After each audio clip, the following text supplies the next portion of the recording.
मुझे पता है कि इस पर आपके विचार दिलचस्प है, लालच के बारे में।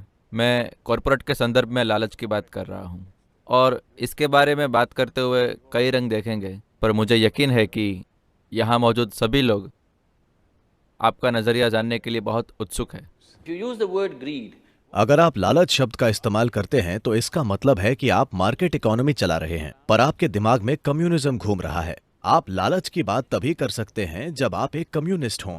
मार्केट इकोनॉमी में लालच की बात मत कीजिए, बेहतर कानूनों की बात कीजिए। अगर कोई रोज $1 बिलियन कमा रहा है तो उस पर टैक्स लगाइए। 900 मिलियन आप टैक्स लगा सकते हैं जो वैसे भी बढ़ जाएगा, लेकिन उसे इतना फायदा भी हो कि वो काम करता रहे, उसका जोश कम ना हो। तो पूंजीवाद इसी तरह मैनेज होता है। यहाँ आप ये न कहें कि कॉर्पोरेट सोशल रिस्पॉन्सिबिलिटी की ये पूरी बात मेरे ख्याल से ये अजीब है, ये बस एक दिखावा है।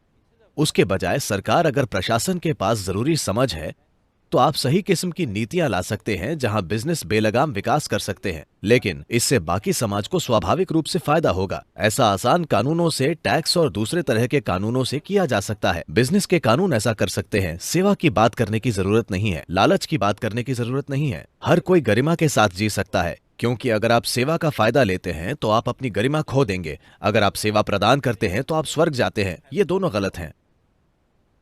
मेरे ख्याल से सदगुरु कह रहे हैं कि लाभ कमाना एक अच्छी वजह है, और अगर आप इसे लालच कहते हैं तो वो लालच अच्छा है। और लालच अच्छा है? मेरे विचार से लाभ एक ऐसी चीज है जो नहीं। अगर आप लालच की परिभाषा देखें, लालच क्या है? देखिए, कोई इंसान जो अपने ऑफिस या अपने घर पैदल जा रहा है, उसके लिए साइकिल पर जाने वाला इंसान जो उसे साइकिल पर ले जाने से मना कर देता है, वो एक लालची आदमी है। साइकिल चलाने वाला इंसान मारुति कार चलाने वाले को देखता है और उसे लगता है कि वो लालची है। सिर्फ अकेला आदमी मारुति कार चला रहा है, वो मुझे, उसके परिवार को और मेरे परिवार को मारुति कार में ले जा सकता है, क्योंकि भारतीय लोग ठूंस कर बैठ सकते हैं। एक इंसान जो मारुति कार चला रहा है, जब एक मर्सिडीज या BMW पास से गुजरती है तो वो कहता है लालच का भद्दापन। एक इंसान जो BMW चला रहा है, वो एक ऐसे इंसान को देखता है जो बुगाटी चला रहा है और उसे लगता है कि वो लालच है। तो लालच क्या है, इसकी परिभाषा को कौन तय करेगा? मैं कह रहा हूं, जब आपने मार्केट इकोनॉमी को चुना है तो आपके जीवन में इस शब्द के लिए कोई जगह ही नहीं है। आप ये समझते हैं कि लालच ही प्रेरणा देने वाली ताकत है। अब ये कानून का काम है कि लालच को इस तरह मैनेज किया जाए कि आपके लालच का लाभ सभी को मिले। एक कहावत है, अफ्रीकी जातियों में एक कहावत है, जब शेर खाता है तो बाकी सबको भी खाना मिल जाता है।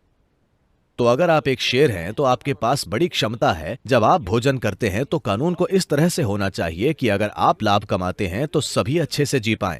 लालच या सेवा या कॉर्पोरेट सोशल रिस्पॉन्सिबिलिटी के बारे में बात करने के बजाय मुझे नहीं पता कि वे खुद को इन चीजों में क्यों भटका रहे हैं। तो लाभ को ज्यादा करने पर ध्यान देना चाहिए। हाँ, उचित रूप से टैक्स लगाएं और सभी को फलने फूलने दें।